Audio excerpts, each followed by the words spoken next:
Investment की बात actually अभी भी मैं देखता हूँ हमारे देश में नंबर बढ़ रहा है, लेकिन जो एक्टिव इन्वेस्टर्स हैं अभी भी बहुत कम है। उसका एक कारण ये भी है कि लोगों की सेविंग्स नहीं है। और सेविंग्स में जब मैं देखता हूँ तो मेरा एक बाहर एक राशन की दुकान पे एक दिन मैं खड़ा हुआ था, राजू जनरल स्टोर। अच्छा। मैं कहा दुकान डबल कर लिए भैया, हाँ। बहुत नोट छाप रहे हो।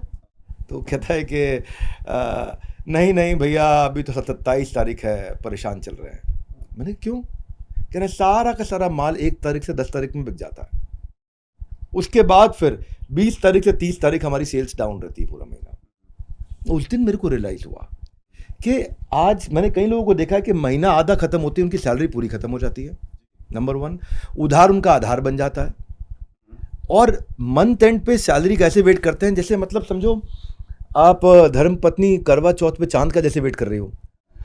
तो अगर इकोनॉमिक टाइम्स की रिपोर्ट देखें तो 5 में से 4 लोग ऐसे हैं जो अपनी पूरी सैलरी महीने के एंड तक नहीं ड्राइव कर पा रहे हैं। और इसके लिए मैं कोई फ्रेमवर्क ढूंढ रहा हूँ कि एक आदमी के पास क्या फ्रेमवर्क होना चाहिए कि आमदनी अगर 98 भी हो तो मेरा खर्चा 54 में हो जाए और मेरी सेविंग्स भी 54 में हो जाए। तो देखिए, इसका एक काफ़ी पॉपुलर फ्रेमवर्क है, 50-30-20 रूल होता है। तो उसमें आपकी जितनी भी इनकम आ रही है उसका आप 50% अपने नीड्स में खर्च करिए। नीड्स का मतलब हो गया आपका रेंट, हो गया आपकी ग्रोसरीज, हो गई इंटरनेट का बिल, पानी बिजली का बिल, ये तो हमारी नीड्स हो गई, राइट। फिर 30% आप वांट्स में खर्च करिए। हर किसी की चाहते हैं, है ना। हम वेकेशन पे भी जाना चाहते हैं, हम में भी शायद आईफोन ख़रीदना चाहते हैं, कोई महंगा गैजेट ख़रीदना चाहते हैं, तो ये हमारी चाहते हैं। तो 30% पैसा हम उसके लिए भी एलोकेट कर सकते हैं।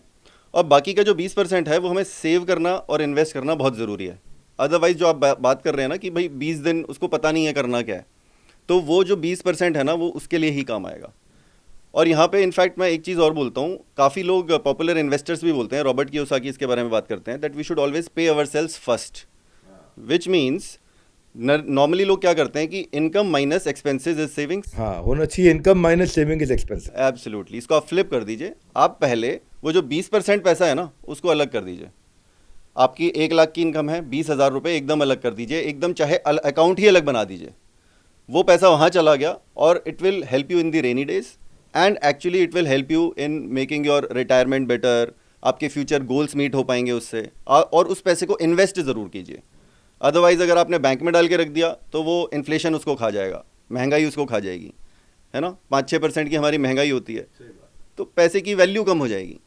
तो इसलिए हमें उसे 6% से ज़्यादा से मल्टीप्लाई करना है।